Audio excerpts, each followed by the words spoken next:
Okay, welcome everybody to Careers in Marketing panel on our favorite holiday of the year, Careers in Marketing Day. So, yes, absolutely. So we are really excited. We have 5 fantastic alumni panelists who are going to share their stories with you in just a moment. So this fall, we had the first ever marketing and advertising track of the New York Trek, right? So we've done a New York Trek for 14 or 15 years for finance students, but this past fall was the first time we did this for marketing students.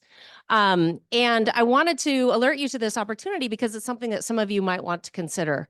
Right. So it's a great chance to go to New York, explore what kind of professional opportunities there might be in marketing there for you.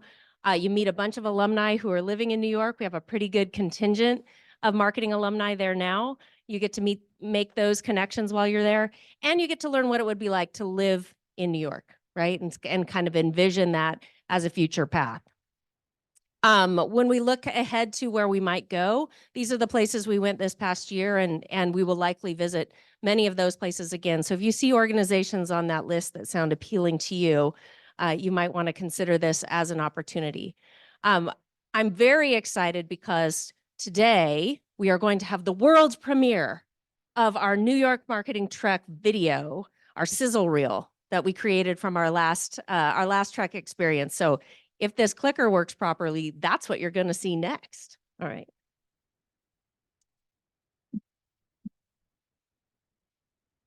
In our first ever New York City marketing trek, we took 12 students to Manhattan to meet with Gonzaga alumni and friends at 8 different companies over 2.5 days. Attending the trek in New York City gave me the professional perspective I was looking for. Not only was I able to get an in-depth look into the marketing industry and seeing how marketing is applied in real life events, but it allowed me again to see if New York City is a plausible place for me to live in the future. I agreed to host students at CAA because I want the students to realize that there are opportunities to work in cities like New York, places they can go and spread their wings and grow their networks tremendously that are outside of their backyard. And it really motivated me to do what I can to pursue my dreams. It provided me with a sense of clarity that I really needed, and I'm so grateful for it. I was so impacted by this program that I actually altered my post-grad plans. Currently, I'm looking to live and begin my professional career in New York right after graduation. Want to be a part of the New York Trek? Students, sign up and attend. Alumni and friends in the New York area, host a site visit, attend a social. Want to support the New York Trek in other ways? Make a donation to the SBA Excellence Fund, which will help support engagement activities for the School of Business Administration. Thank you. It was a really, really cool experience, and we're excited to do it again next year. We will take 12 marketing students coming up in the fall. I want to put it on your radar now, though, because of the early timing of this, we always go over Founders Day weekend, but we need to select students really before school even starts. So there'll be applications opening up probably in July, and they will close in early to mid-August, depending on when our travel partners tell us we have to have names decided. So if this seems like an interesting opportunity to you, you want to keep an eye on your Zeg Mail or on Zeg's Ignite over the summer so that you can get your application in and be considered for this next trek. Anybody can apply to this, but we definitely prioritize juniors and seniors who envision this as part of their future, would like to explore the idea of living and working in New York in marketing as part of their next path after GU. And students in this program do earn 1 academic credit for participating in the trek and the corresponding coursework that goes with it. And if anybody has any other questions in the meantime, you can always just get in touch with me, and I'm happy to talk more about the New York Trek and what it would be like for you to participate. It's a really cool program, and I'm really, really grateful that the School of Business has been able to support that for our students for this year. So with that, let's get to the main event. So our panelists maybe could make their way to the front while I talk through some logistics. So our alumni are here. They will be here. This portion of the day is scheduled to go until about 4:15. right? So because what we've learned from past opportunities with this panel is that the time goes by really fast. So I know that extends beyond sort of the end of the normal 3:10 to 4 p.m. class period. If you don't have a class at 4:10, I hope that you will stick around for that extra 15 minutes and take in all the wisdom that our folks have to share. If you do need to sneak out at 4, I hope it's a sneak out and not a giant river of folks leaving the room. But if you have to sneak out, that's fine. At the very end of this, we'll have an opportunity for some Q&A. And so be thinking of the questions you want to ask these folks. We'll do a little survey at the end too to get your feedback. And then I hope that you'll be able to join us upstairs. So we'll go upstairs for a networking social with these panelists, with our other marketing advisory board members and some other local friends of Gonzaga and local alumni. So it'll be a great opportunity to get a beverage, get a snack, and also meet some people, have some good conversation. So please plan to stick around for that if you can. And so with that, I will turn it over to Shelby, who is going to moderate the panel from here on out. And I'm going to give you this clicker that is working now. And which one do I push? The arrow down is next. Woohoo. Okay.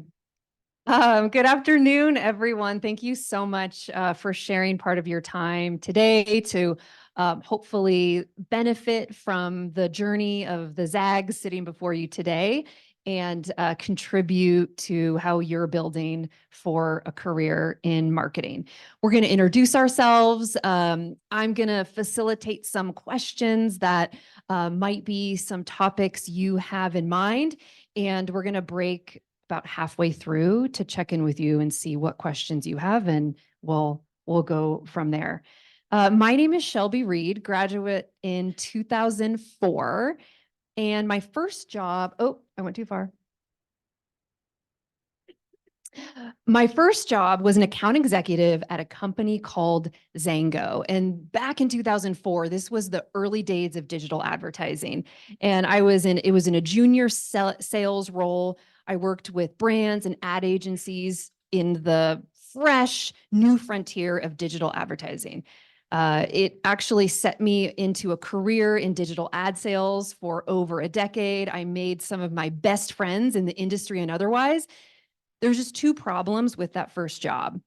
I was barely making minimum wage, so I could barely pay that rent I so desperately needed to do in order to move to Seattle. And it turns out it was pop-ups. And I had no idea when I took the job.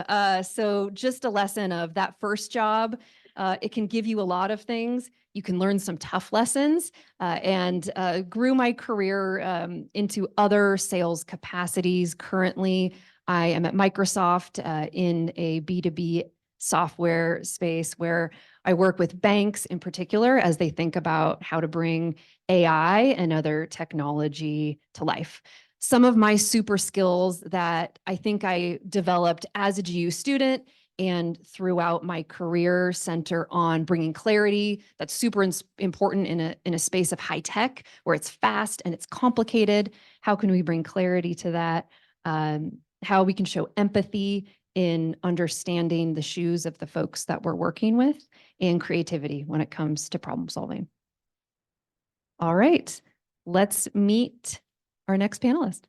All right. Hi, everyone. I am Veronica Ahern. I currently live in Kirkland, Washington, and graduated in 2008. So just a little bit after Shelby.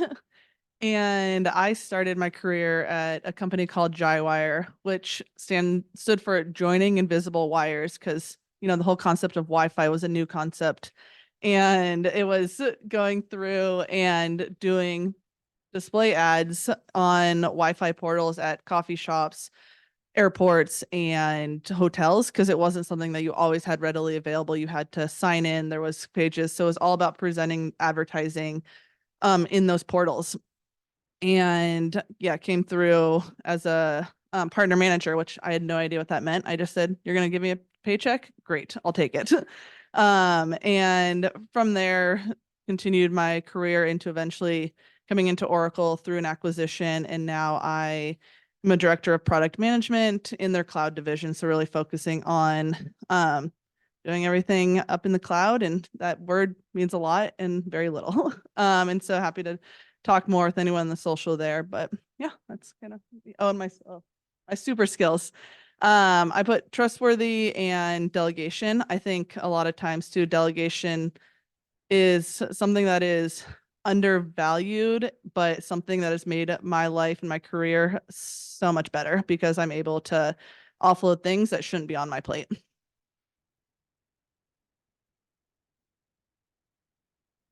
Cool beans. Hi, my name's John. I live in Portland, Oregon, class of 2019. I currently work at Rivian in their commercial org as a senior field specialist. When I graduated from Gonzaga, I was working with Nike in the retail space. I actually helped open up our downtown store here in Spokane, junior going into senior year. And my dream was, as many people have, is to go work at Nike. So as soon as I graduated, I picked everything up. I moved to Portland, Oregon to be as close to campus as possible. I transferred to a store down there. And for around 2 years, I met with everybody that I could. I started with Zags. I met with around 300 people, had a handful of interviews, worked on a handful of projects, but ultimately the doors weren't opening. I didn't have the skills that I needed to graduate into some of the roles that I was targeting.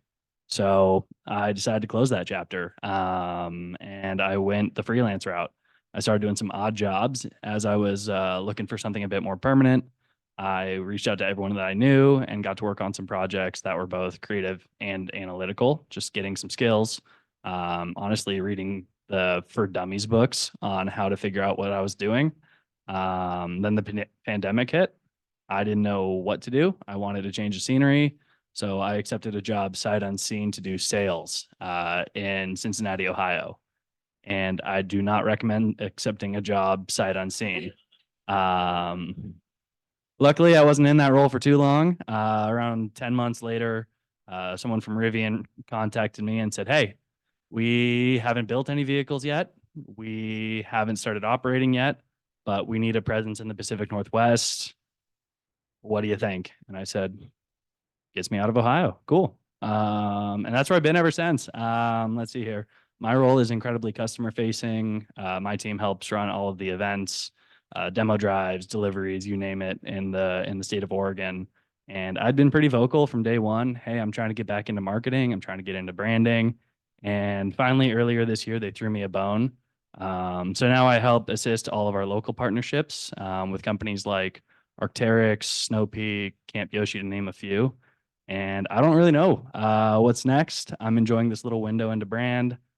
I might go back to grad school. That's another can of worms, but that's where I currently sit. Hi, I'm Stephanie Murphy. I was also the class of 08. My first job out of college, I was hired into Target's marketing rotational program, which I was very excited about. But my first day, the economy tanked and they canceled the program. So I was lucky that I still had a job, but they changed it to an in-store rotational program. And so instead of going to Minneapolis, I was stuck here in Spokane Valley and was now managing a Target store and in charge of asset protection. And I absolutely hated it. It was a good Target. Thank you. I went on to have a career in retail for in-store for about 10 years. Target certainly was not my dream job. I transitioned from there about a year later. I managed all sorts of different retailers, from luxury boutiques to other big box stores. Again, from store management to regional. I decided I hated working nights and weekends and missing my friends and family and events. So I transitioned to the corporate side of things and moved to Nordstrom, where I also thought I landed my dream job. I was working in the buying offices and salon shoes, which was very fun, but also not what I really thought it was going to be. And then I also finally landed my job in strategy with Nordstrom. After that, I went on and I earned my MBA from the University of Washington, where I was recruited with Amazon. And now I'm the senior product manager for all of checkout for their physical stores, their Amazon grocery stores. So the things you see that don't have cashiers, and I manage the cashiers and all the other fun stuff that goes with that. And my super skills, all the things that I hated working retail actually really translated into me having a deep understanding of customers and what they anticipate.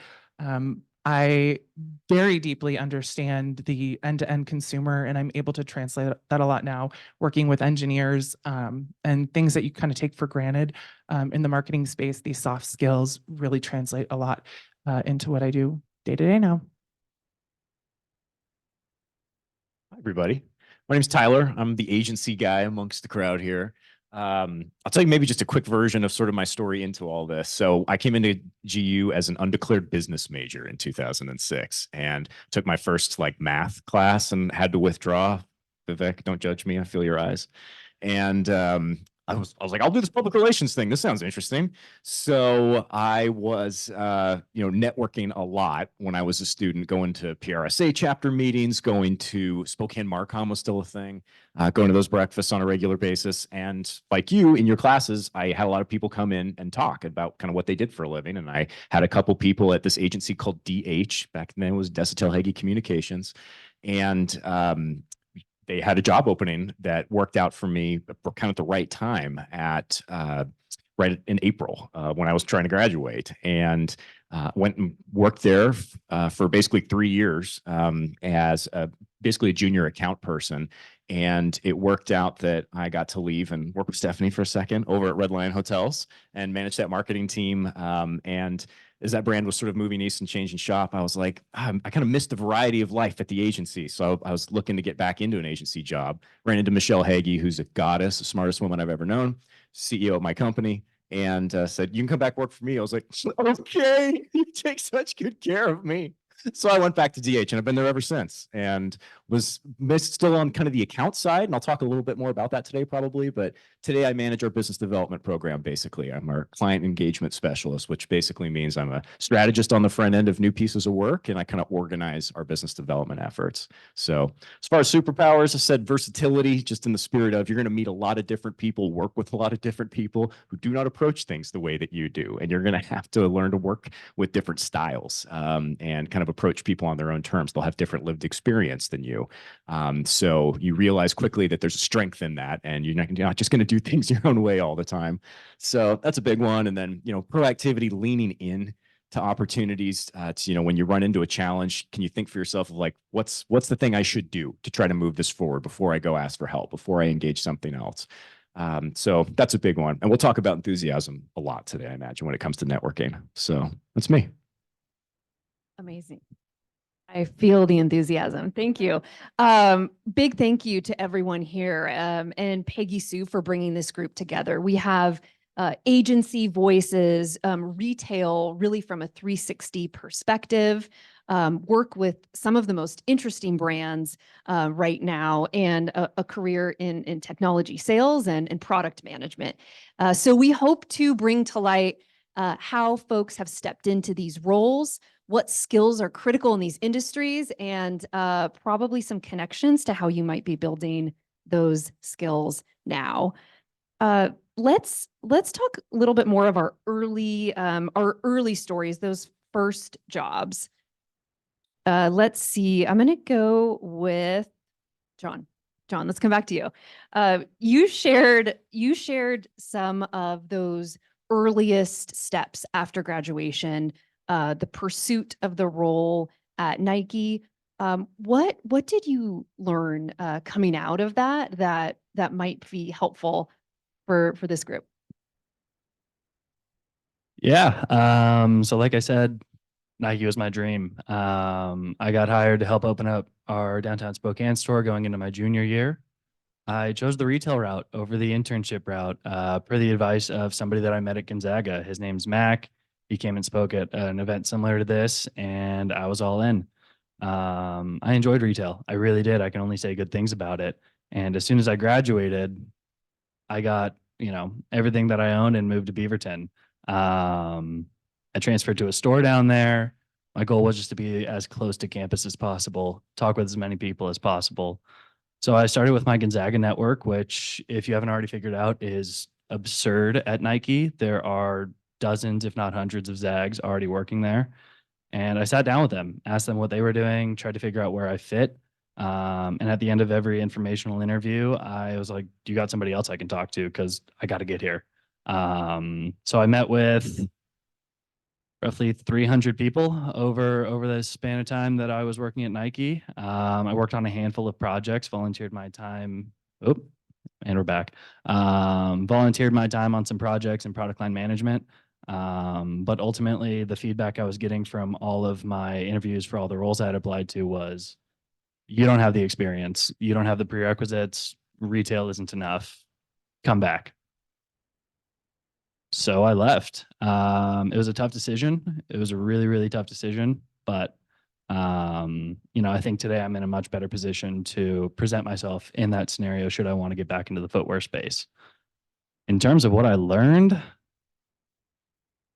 first and foremost, if you are dead set on working at one company, it's a grind. It could come back to bite you in the butt. Having undying loyalty to one company or one role, I would definitely suggest seeing, what doors are available to you. And if those doors aren't opening because of skill sets, be open, be willing to go get those skill sets elsewhere and then come back.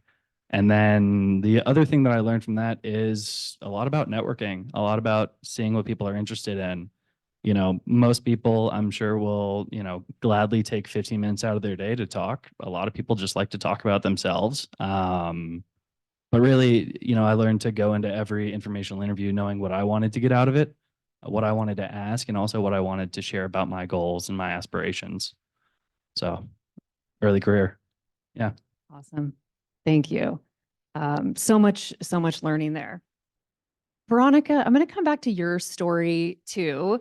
You joked about just give me the job, you're going to give me a paycheck, but say more about that that title, partner manager. I hear that. I see account management in a lot of entry-level sales and marketing jobs. So tell me more about what was that actual job? How can we think about job titles like that?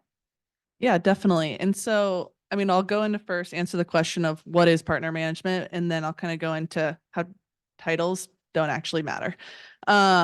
So partner management can mean a lot depending on where you're going, but the general gist of it is it's typically in a business development type role. And your goal there is you are marketing the company as a good partner for whoever you're talking to. So you're going out and you're working with other companies that are going to help amplify what your company is trying to do and make you more appealing to the end customer, whoever that might be. And so at face value, that role may not be, it's not a marketing role, if you're just looking at it from a title perspective. But if you're limiting yourselves to roles when you graduate that have marketing in the title, you are really going to struggle to find a job. And you may be limiting yourself in the exposure that you're going to get because of that. And so, yeah, I joked that I was just, you're going to pay me. Great. I'll take the job, which is not an exaggeration. I had moved to San Francisco after graduation, and rents in SF were much more than Spokane. So all of a sudden, that money that I thought I had saved up to give me time quickly was going away. And so I started to look at roles and expanding my search to look at what are the skill sets that these jobs are looking for, rather than looking at the titles of the jobs. And that's how I found myself applying for these partner manager type roles, because I thought, you know what? That looks like I have some of those skills, or even those are some skills that I would love to get better at. And the way to get better as a skill is to make your paycheck reliant on getting better at it. And so I think that's really where it expanded my job search, and I was able to get into a role that I maybe never would have pursued and has built a great career. Thank you. Because I shared my early sales journey, I'll add a little bit more that I took away from that company that turned out to be a pop-up company that I wasn't aware of.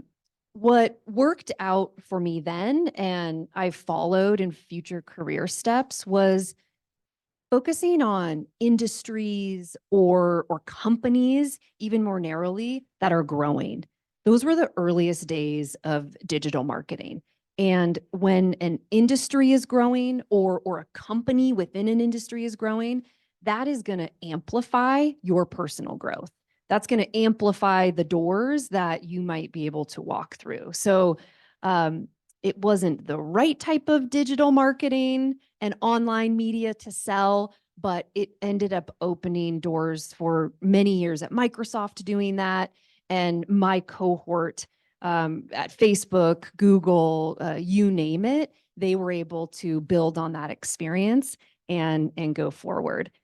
The pop-up piece was something I attribute to my Gonzaga experience, where I also realized alignment of my values to the organization and the company I am in matter. So literally, once I figured out how this technology was really working a year in, I actually quit without another job, which in hindsight was super risky. And I think I had like 2 months rent. My roommates were really stressed out about that.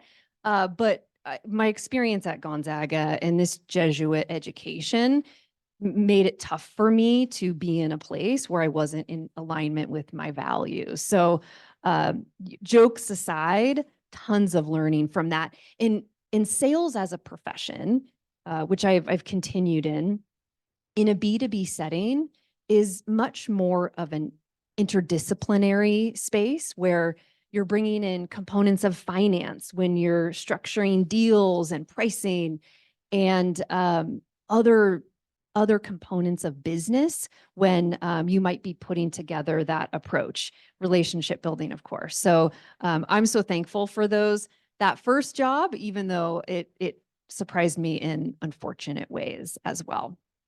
One thing I did want to add too on timing of finding a job, just to give perspective there. So obviously graduation is in May. I started my role in end of September. So it was not an immediate thing. And that was in some ways intentional, where this is the one time in your life that you can have very little responsibilities and a lot of freedom to explore, like, what are you passionate about? Like, there's the context of college and you learn a lot there, but getting out in the real world, like, don't put too much pressure on yourself to have a job when you graduate. Like, take time to reflect on your experience at Gonzaga and then go out and explore the roles and everything. And like John was saying, informational interviews, like, I can guarantee most executives or higher ups at companies will spend 30 minutes with you to talk about themselves. So take the time to do that and don't feel the pressure to have a job right after you graduate. Speaking of informational interviews, Tyler, you are a self-identified networking guru. Can you help us out? Networking is hard and scary. What do we do? No, it's not. That's the trick. Let me tell you a story about networking. So I'm at a networking breakfast, maybe like 5-6 years ago or something like that, here on campus, actually. And a student that I was sort of a mentor for at that point, she sits down at this table with like 8 industry vets who've been doing this for 40 years, right? And I didn't have a chance to introduce her before the event begins. But at the end, all of the professionals come up to me and go, "Did you see me sitting next to that student? She was so young and hip and cool. I didn't know what to say." Moral of the story is, it's like snakes, right? They're more afraid of you than you are of them. All right. Networking is just a stupid word for talking. That's all it is. That's all it is. When you sit down or you show up at a networking thing, they're not expecting you to, I mean, they know what you are, right? They know that you're a student, you're entry level. You're not going to have these brilliant insights about the industry because you haven't been in it yet. So what they're looking for is just a little bit of enthusiasm. They're looking for, oh, here's this new student who's kind of coming into the industry. And your opportunity in that environment is to basically just say, "Hi, I'm Tyler. I'm a senior at Gonzaga. I noticed that you work at DH. Like, I've read a little bit about the agency. I've seen some of your content posted. I'm so interested to hear about what you do. Could you tell me a little bit about kind of what your day-to-day looks like at DH?" Anybody you ask that question to is going to be so flattered that you asked, and they're going to be like, "Oh, a student wants to hear what I'm doing." They will want to help you. People will bend over backwards to help you, especially when it's Zags, right? So that community runs really deep. So when you go to a networking thing, I mean, you should really have like 2 goals going into it. Like if there's a specific organization that you know is going to be there because you've researched it, maybe they're speaking that day, maybe they're a sponsor, maybe they seem to show up a lot if you've been to some of those events before, and you want to work at that organization, go in with a couple of questions, that you've figured out just by reading their website, being a student of their brand. Ask for, are there any open internship opportunities? Are there any open job opportunities? What would that pathway look like? People will answer that question. Fortune favors the bold, just ask. And the other piece of that is, even if you don't know anybody or you don't have a specific goal going into a particular networking event, what you should be thinking about is ask every person there who will talk to you if you can do a job shadow.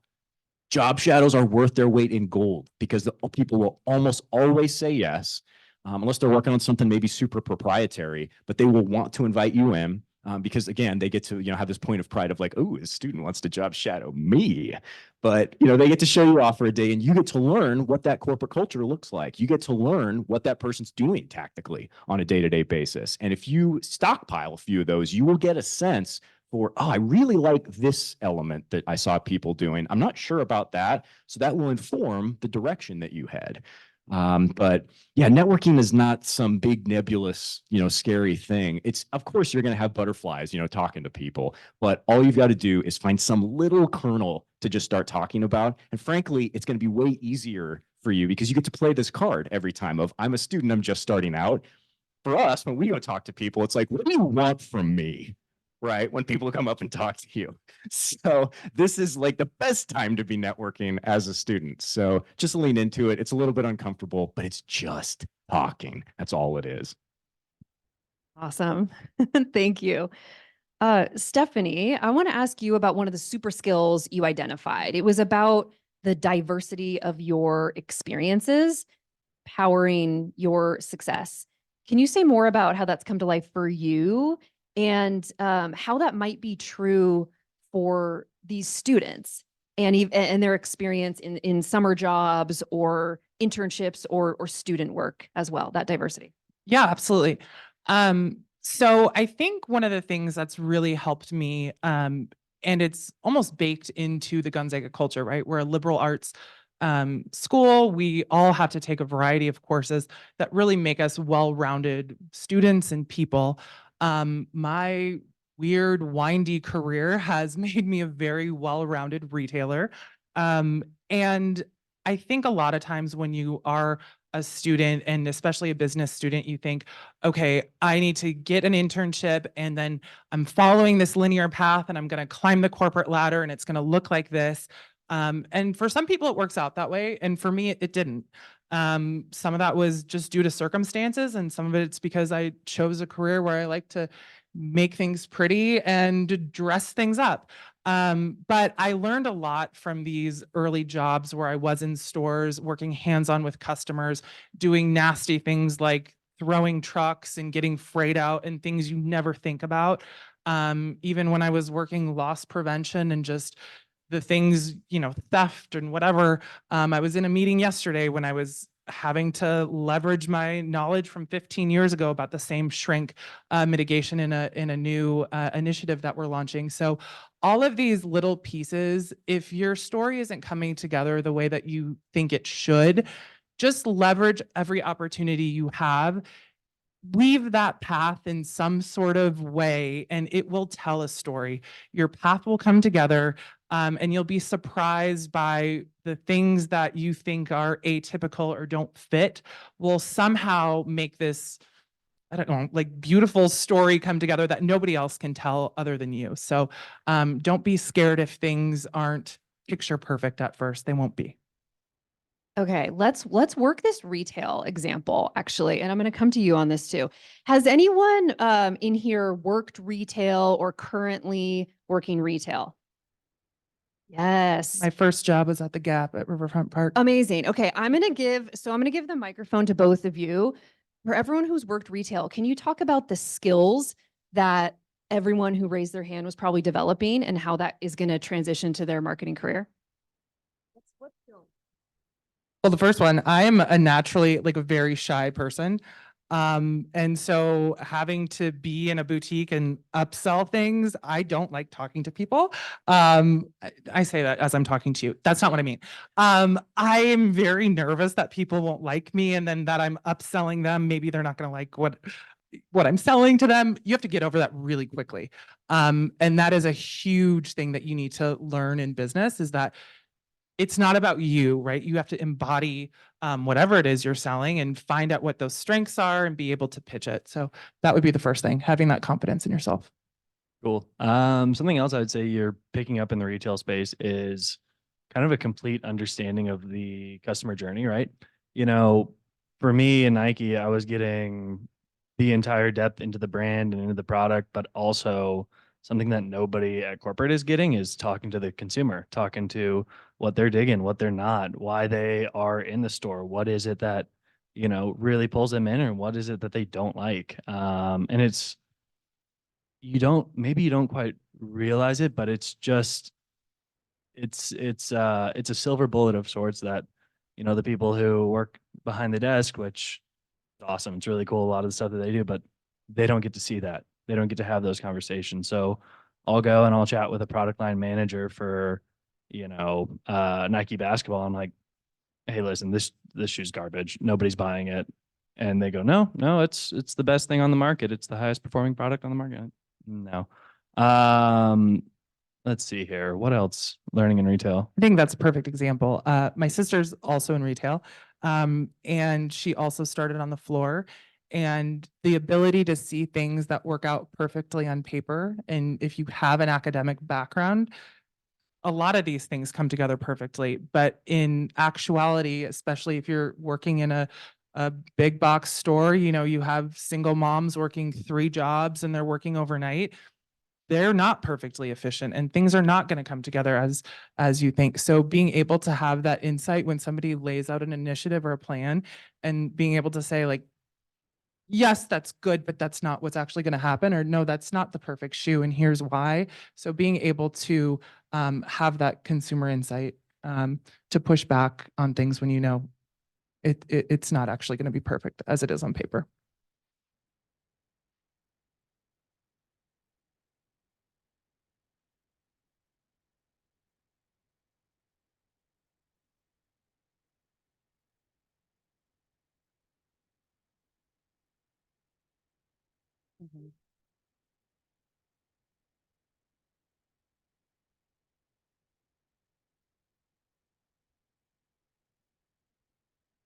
I thrive in chaos.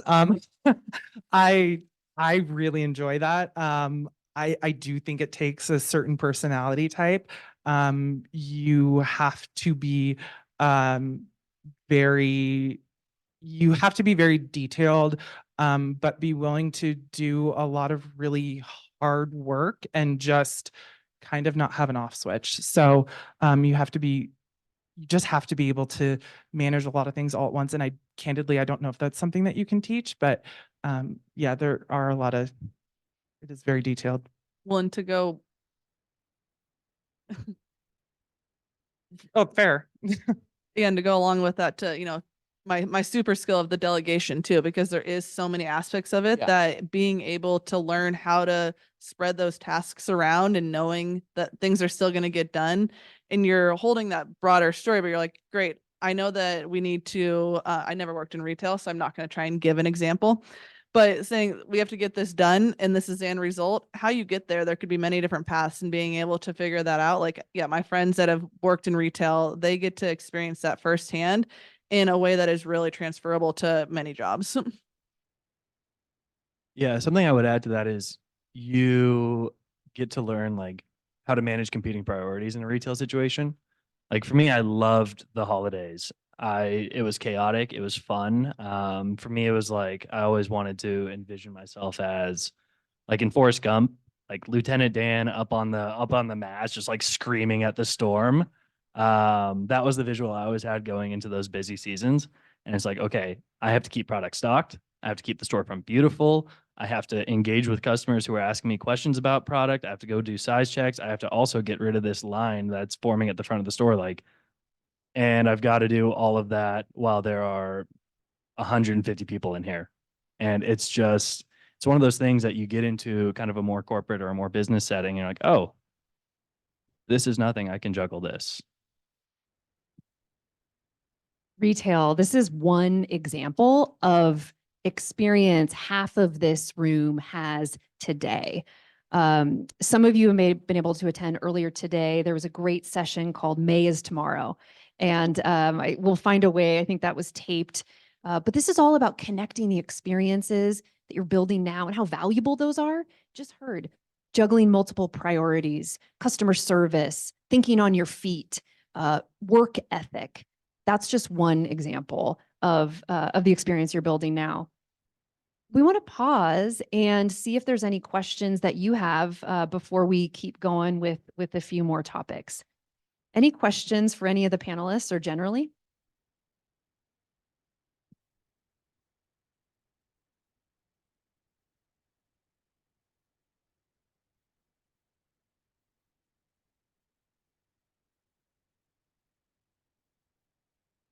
I'm happy to start that. I have done both of those jobs. Yeah, so when you're in-house, it depends on the size of the organization that you're going to work for. Absolutely. So in-house marketing is you're working for the organization itself. There's a marketing department in-house at that organization, which is usually a CMO at the top, a chief marketing officer. You've got some marketing directors over specific programs. You have content producing teams working under them. Depending on the size of the organization, sometimes that's a really big team. Sometimes it's a really tight-knit team. You've got like Steph, when we were at Red Lion, how big was marketing? That we had like a couple of designers, a couple of copy people, some media buyers, like, yeah. Yeah, exactly. So, and then, Microsoft, Rivian, whatnot, like you're going to have considerably more marketing people. It's all scales, right? But oftentimes there will be a specialized skill set that maybe you don't have in-house. So somebody will say, I need to activate this specialized skill set. I'm not going to hire somebody for it necessarily, but I am going to bring in an agency that has that specific expertise. For example, my friend Shireen sitting up there, she's a way smarter brain than me, and she works with me at DH. We do a lot of public health work in an equity-centered context at DH. And that's not a skill set that a lot of organizations will have in-house. Hopefully more and more are bringing that skill set on, but they might find a DH and say, we could really use an audit to see how we're doing, engaging historically excluded communities, for example. And we know that you build campaigns to reach those communities through trusted messengers all over Washington State, for example. So we're going to hire you to help facilitate that for us. That makes more sense in that context than hiring one person. You need a bigger team, but for a specific engagement. So this is where I'll lay my cards on the table for all of you and advocate that I strongly encourage everybody to have an agency job when you start out. The cool thing about being at an agency is that you are going to be exposed to lots of different industries and lots of different skill sets in marketing right away at the beginning of your career path, which will open all these ideas for you of like, oh, I seem to really like media relations. Maybe I'm going to go focus on that for an in-house team down the road. I seem to really like, the variety of life that you get in an agency doing all these things. I'm going to stay and do this. So it will expose you to a lot of different things, which takes away nothing if you want to go work from a corporate perspective right away or a nonprofit. But I always encourage people to think about agency because you will gain so many skill sets and be exposed to them right away.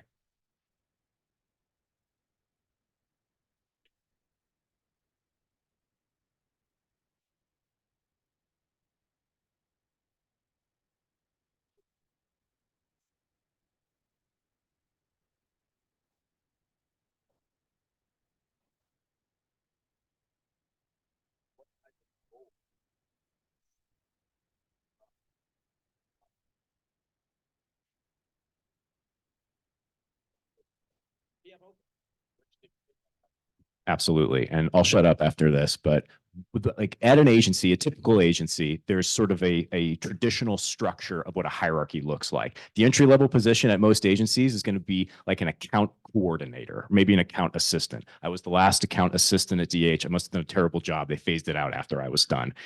but it's usually like an account coordinator, maybe an account executive. That's usually like kind of like the workhorse level of an agency where you start to manage accounts. At the account coordinator level, you are supporting account work. You might be doing some marketing research. You might be doing, some copy and content generation.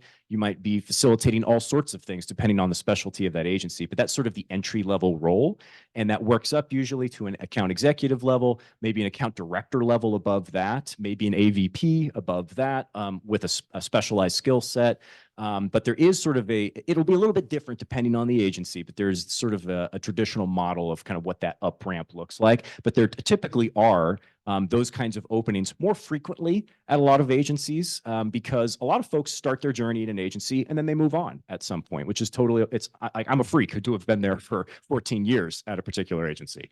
But there are those opportunities, and they typically come up annually at most agencies, no matter the size. So I would always encourage, if you find an agency that you're interested in, keep your eye on them, start a dialogue with them. DH was not hiring when I first met them, but over the course of a year and a half, as I networked with them as a junior and senior in college, there was an opportunity that showed up and I was there at the right moment, and they knew me because I had been showing up and doing job shadows and whatnot. Great perspective. What other questions?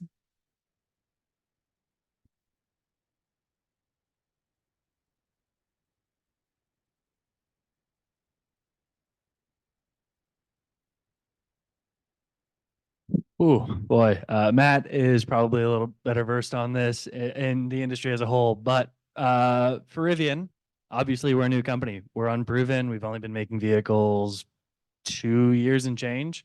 So convincing them that it's going to last is part of the deal. Range is a huge thing as well. And something that Matt helps advocate for is changing the way that people view electricity as just an alternate form of fuel. And learning how to, see fuel in a different way. At Rivian, gosh, we've had a bit of luxury. We have had just a wealth of people interested in the brand, interested in our vehicles. From the very jump, we had close to 100,000 pre-orders in the system. And all of our customers for the first year and a half were early adopters. They didn't care. They just wanted the vehicle. And a lot of them had issues. Some of them didn't. Some of them were perfect. But now we have a much more discerning customer. People are cross-shopping. People are with electric, with gas, with hybrids and plugins. And we're building out our marketing. Again, at Rivian, they went through a layoff at the start of 2022. And that's the challenge that they face is, how do we keep Rivian right up front in people's minds? How do we keep electric vehicles right up front in people's minds? I don't quite know what that's going to look like. But it's a big challenge for us.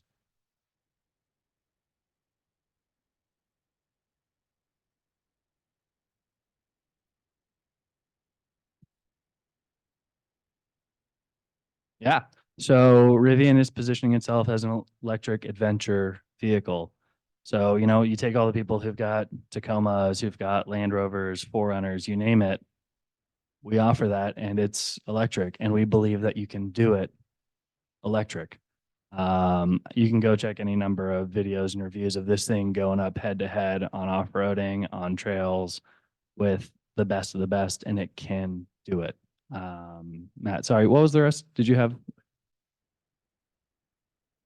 Yeah.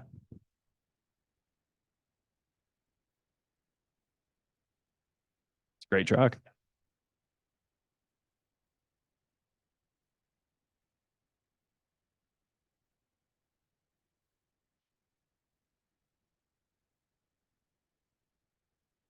Yeah. A lot of the electric vehicles on the market, they're beautiful. They're very aerodynamic. They are teardrop shaped. They are slippery and very efficient.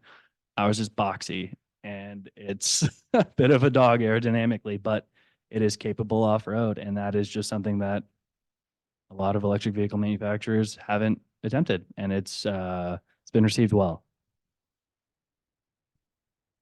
Other questions? Okay.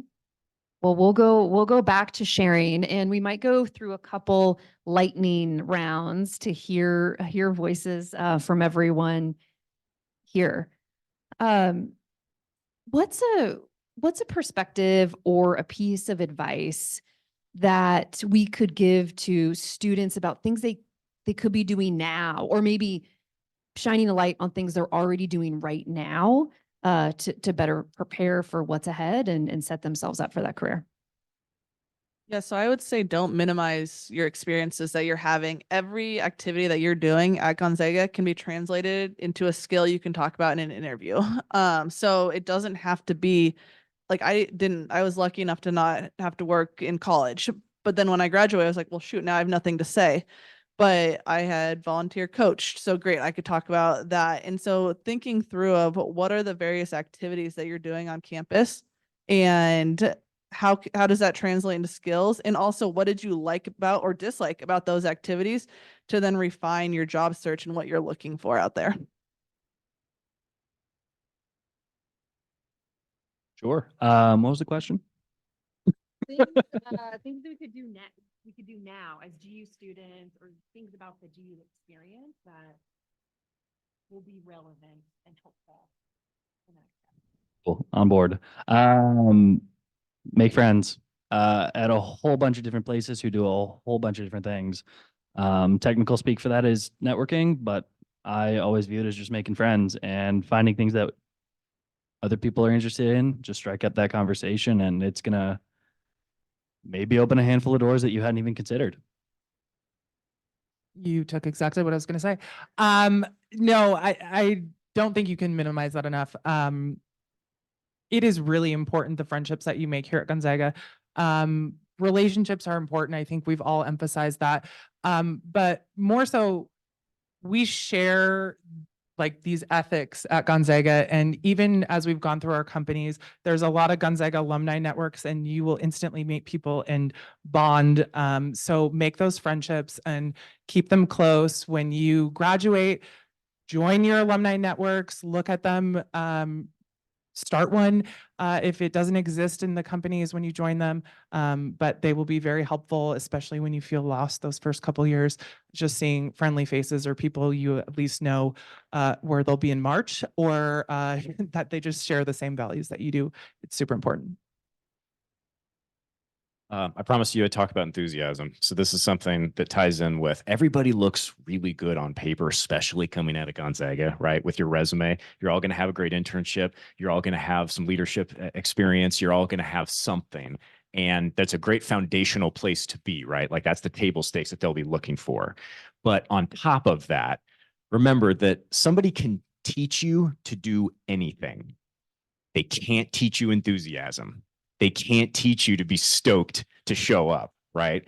They will see that in you. And frankly, they are looking for that in a recent grad, right? They see you as this ball of energy, this fresh out of the gates of Gonzaga. They want to plug that energy into their company and like let you shine. So be thinking about the little things, right? When you are networking, when you're in an interview context, when you're job shadowing, it's stuff like eye contact, smiling, leaning forward, being part of an active part of conversation, being there, right? Like the hardest thing is rolling your butt out of bed to go to some like networking breakfast or something when you could be sleeping in. But just being there is, Rome is not built overnight with these relationships, right? You got to have some sort of a presence over time. And this stuff is transferable too, right? Like you may not want to stay in Spokane, but I guarantee you that somebody you're going to meet at a regular networking breakfast here is going to be able to tee you up with somebody in Seattle or the Bay or New York or wherever you want to go. So, you have this incredible foundation that Gonzaga has set you up with. Your opportunity now is to really jump to the top of somebody's mind and be really memorable because you were amped when you talk to them, right? Like, it doesn't mean you're going to be like psychotic about it, but you are definitely going to want to lean into letting them know that you're excited to learn more about what they do and about what that company is. So be thinking about that anytime that you're sort of engaging with anybody. Love that. Thank you. Stephanie, I'm actually coming back to a specific question for you. You mentioned you earned your MBA. Others might be curious about how you made that decision and how you see others in your work with that degree, and any advice you'd give. Sure. I love going to school. So if I could go to school the rest of my life, I would. I had thought about going to school directly after undergrad, and my dad gave me some great advice. He said, I would not hire you with an MBA fresh out of college because you don't have any experience to tie that to. And I'm really glad he did tell me that. I was very annoyed at the time. But I was about 10 years out of college when I went back to school, and I had enough experience at the time that it really was relevant. I was at a point in my career where I just kind of felt stuck. I didn't know what I wanted to pivot into. Like I said earlier, I had thought I'd landed my dream jobs. I had gotten to Nordstrom. I was in the buying office, which I had thought would be so glamorous, and then got into strategy and also thought it would be so glamorous, and it wasn't, and didn't know where to go from there. So I went to business school, and yeah, it was just kind of the same thing as Gonzaga. I remember I started and they said, the people you meet in this classroom, you know, they'll be lifelong friends. And I remember thinking, I went to Gonzaga. No, they won't be. You guys don't get it. But they are. And it was the same kind of thing where, you know, you get this great academic background and also career advice, and being able to see how others are pivoting, and being able to really translate new skill sets. Like, we graduated in 2008. Like, we didn't have social media really. Like, there were careers that didn't even exist by the time that I went back to school. So it was a pivotal point in my career, both just in terms of transition, but also in terms of how technology changed. So I certainly recommend it. Some people don't need it. I wanted to change, and I'm lucky that I work for a company who really values education. Some don't. So I think it certainly depends on the situation, but it was really great for me. Great. Thanks for that. Great to have dad giving you advice, even you didn't want to hear. I would go to school forever too, by the way. We'll do one more question, and then we'll just wrap it up with closing thoughts from everyone.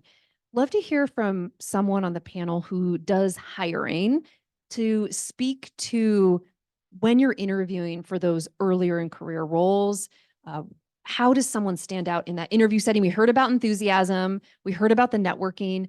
Would anyone else like to say more about interviewing for early in career roles? I think coming prepared. I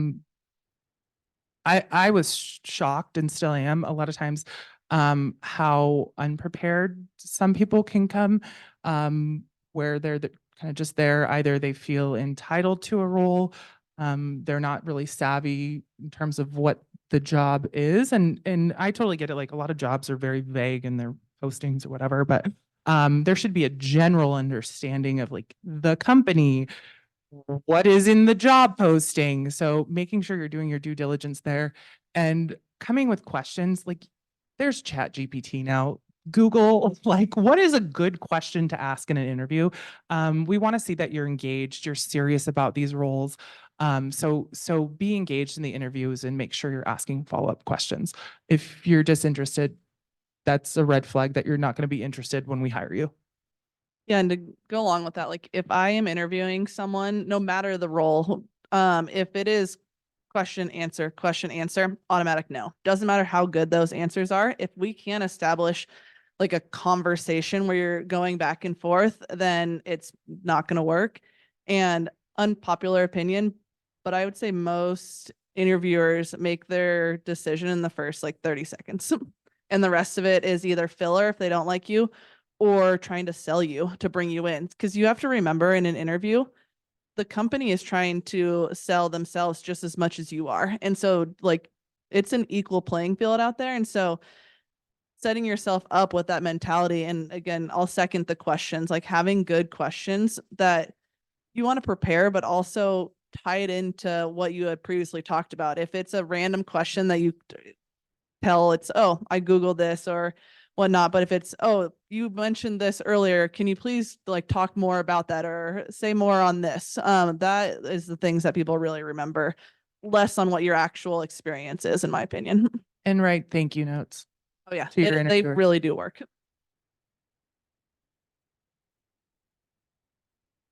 Okay. Thank you, everyone, for sharing your perspectives. If you want to take a minute or two and just offer a closing thought, maybe on your journey from GU student to here, or any parting thoughts, I'll. So I guess my parting thoughts, and this is something that I wish I would have done more at your age, is talk about yourself more and be confident in what you're doing. Like Gonzaga is really good at teaching a community perspective. And it's always like, we're in this together. And I think that is really helpful, especially now where I am in my career, where I'm able to manage a team.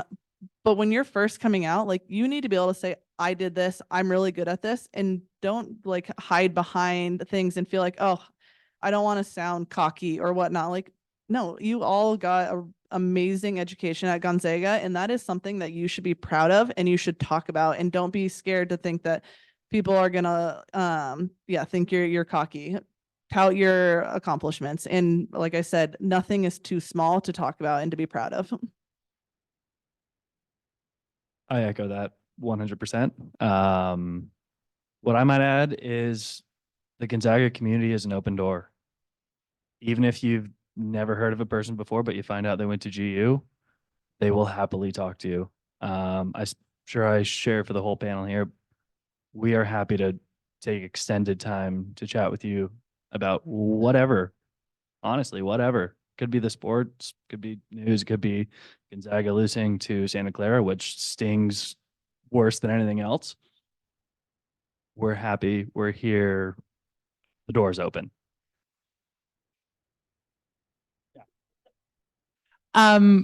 You guys are going to be okay. I wish somebody would have told me that outside of my parents. You'll be just fine. I also want to echo what Veronica said. You're better than you think you are. You guys have a great education. You are very well trained. You have a great background. So remember that, especially the women in this room. You're going to come across a lot of idiots and men who think that they're better than you. So remember what you've been through. Remember your background. You deserve to be in the room. And yeah, tout your accomplishments, because if you don't, nobody else will. Sorry, I'm gonna interrupt on that. Like, better than you are. Never apply for a job that you meet 100% of the qualifications. You are overqualified. If you meet 60%, that is more than enough. And that is something, especially for women, that we wait till we know everything. And if you do that, you're going to be bored within a year. And so look at those jobs in which you meet some of them and you have the desire to meet the rest. Sorry.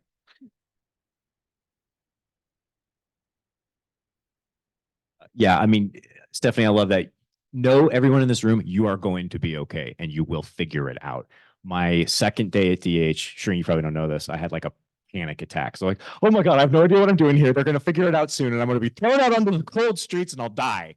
But turns out I figured it out, right? Like you will have those moments, especially as you're getting going, where, because you're not just figuring out your first like big job out of college, you're figuring out like how to be an adult in like, you know, outside the context of college and the safety net. Just know that you've got people who are going to back you up in your own life. You've got the ZAG community that's going to back you up, and you will figure it out. There will be a little bit of a grind and sort of like, you know, there's always an up leveling. That's a good thing. Like anytime you're sort of a little bit panicked or like not sure if you can do something, that is a good thing. If you enter into any job or have a promotion where it does not feel challenging, you're in the wrong place. Like you need to be challenged to grow. So just keep that in mind. And also that, like, you know, and Veronica said this a little bit too, you may not find your dream job immediately, right? And in fact, chances are you won't. It's like people like me are incredibly rare where like the place that you've been when you started right out of college is the place that you are today. But I guarantee you that like, as you are exposed to more things, those doors will open and you'll be like, oh, this is actually really cool. I'm going to veer this way into a place I didn't even know existed. So that will happen for you. I guarantee it. Amazing. Wonderful insight. Just with this group of 5 people, there was examples of agency work, retail, some of the most exciting brands, small companies, big companies, in-house, tech sales. Let this be a small sampling of what is possible in a career in marketing, and you're going to be much better than all right. you're going to be great. And the whole ZAG community is here. So thank you so much for your questions. Thank you, Peggy Sue, for bringing this group together. Absolutely. And let's say thanks to all of them for giving their time. So, yeah, thank you. And they're all going upstairs to the networking social. So if you have additional questions or would like to meet them in person and make that connection, I hope you will come upstairs as well. We also have some cool alumni in the audience and who will also be joining us upstairs. I'm going to put up here a QR code so that if you wouldn't mind scanning that real quick and giving us just some quick feedback on this panel and how we can make it helpful for you and in future years, what we can learn from your experience, that would be great. So we value that feedback. On the way out, we will also be giving you a little, Veronica's going to lend me hers, a little keychain. It's the same one that was at the earlier career workshop if you were here. It's a little Gonzaga keychain, really cool, made at the Next Gen Tech Bar. But the back of it is another QR code, which actually takes you to Zags Ignite, where there are more resources than you probably realize in terms of finding careers in marketing, identifying your skill sets and that kind of thing. It's not just a job posting platform. There's lots of resources there. So be sure to pick up one of those on the way out. If you didn't sign in on the way in, you might also throw your name on the sign-in sheets. And then please do come upstairs and join us for the social and at least get a snack or something, you know, on a Friday afternoon. There are name tags outside the doors of the Jepson Lounge upstairs. So I hope you will take a minute to throw your name on a name tag as you head in the doors, and then we will meet you upstairs. Thanks, everybody, and have a great weekend, everyone.